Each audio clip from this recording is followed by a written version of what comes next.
বনৰ মাজত এজনী হৰিণীৰ সময় হ'ল সন্তান জন্ম দিয়াৰ। সেয়ে হৰিণীটিয়ে অলপ ঘন জংঘলৰ মাজত গৈ সুন্দৰ এডোখৰ ঠাইত সিদ্ধান্ত ল'লে সন্তান জন্ম দিয়াৰ। কিছু সময় পাৰ হ'ল, হৰিণীটিৰ প্ৰসাৱ যন্ত্ৰণা আৰম্ভ হ'ল। কিন্তু ভাগ্যৰ কি নিৰ্মম পৰিহাস, সেইখিনি সময়তে হৰিণীটিৰ চাৰিওফালে দেখা দিলে নানা বিপদ। হৰিণীটিয়ে যেতিয়া ওপৰৰ ফালে চালে, দেখিলে ভয়ংকৰ কলা মেঘে আকাশখন আৱৰি ধৰিছে। সন্মুখৰ ফালে দেখিলে জংঘলত ভয়ংকৰ জুই লাগিছে।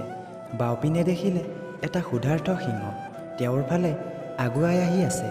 সোঁফালে দেখিলে এজন চিকাৰী হৰিণীটিৰ ফালে তীৰ নিচানা লগাই আছে, আৰু পিছফালে বৈ গৈছে এটি বিশাল নদী, যিটো পাৰ হোৱা সম্ভৱ নহয়। এতিয়া হৰিণীটোৱে কি কৰিব? দিশহৰা সময়। জুই, নদীৰ সোঁত, ক্ষুধাৰ্ত সিংহ, ইফালে নিৰ্দয় চিকাৰী, চাৰিওফালে বিপদে ঘেৰা।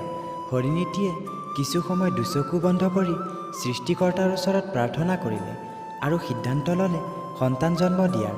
যি বিপদ হয় হ'ব, সৃষ্টিকৰ্তাৰ ওপৰত ভৰসা কৰি নিজৰ সিদ্ধান্তত অটুট থাকিল। লগে লগে কিছু অকল্পনীয় ঘটনা ঘটিল। কলা মেঘে আৱৰি থকা আকাশৰ পৰা ধাৰাসাৰ বৰষুণ পৰিল। প্ৰচণ্ড বজ্ৰপাতৰ কাৰণে চিকাৰীৰ চকু অন্ধ হৈ পৰিল। অন্ধ চিকাৰীৰ তীৰ হৰিণীৰ কাণ চুই গৈ সিংহৰ মূৰত আঘাত কৰিলে। ইফালে ধাৰাসাৰ বৰষুণে জংঘলৰ জুই নুমাই দিলে। হৰিণীটিয়ে এটি সুন্দৰ আৰু সুস্বাস্থ্যকৰ পোৱালি জন্ম দিলে।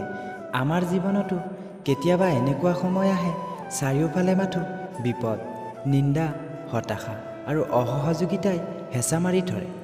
কেতিয়াবা এই বেয়া সময়খিনি ইমান শক্তিশালী যেন লাগে, আমি পৰিস্থিতিৰ ওচৰত হাৰ মানি লওঁ, আত্মহত্যাৰ কথাও চিন্তা কৰোঁ।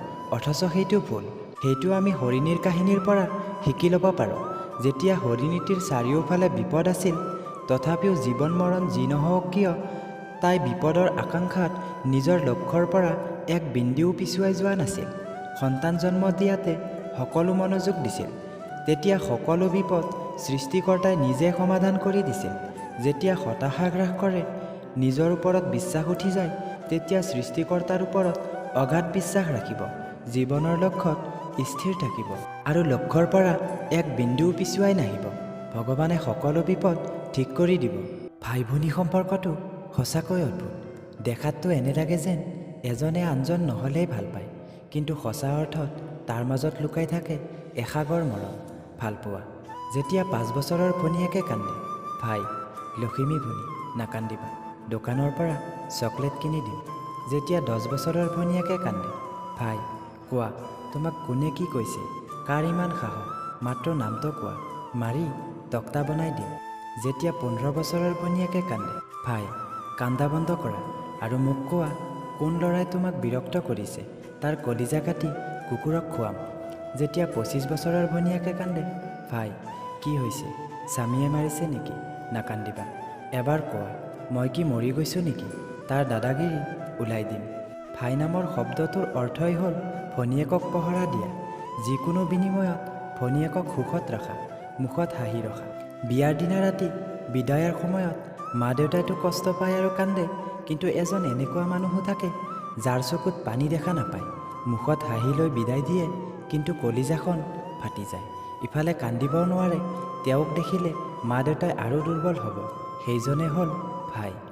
কেতিয়াবা যদি কোনো স্বামীয়ে পত্নীক মানে কোনোবা ভায়েকৰ ভনীয়েকক অত্যাচাৰ কৰে, সেই সময়ত ভায়েকৰ মন যায় মাৰি মাৰি কিমা বনাই দিবলৈ, কিন্তু আফচোচ, কাক মাৰিব, ভনীয়েকৰ সিন্দুৰখিনিক।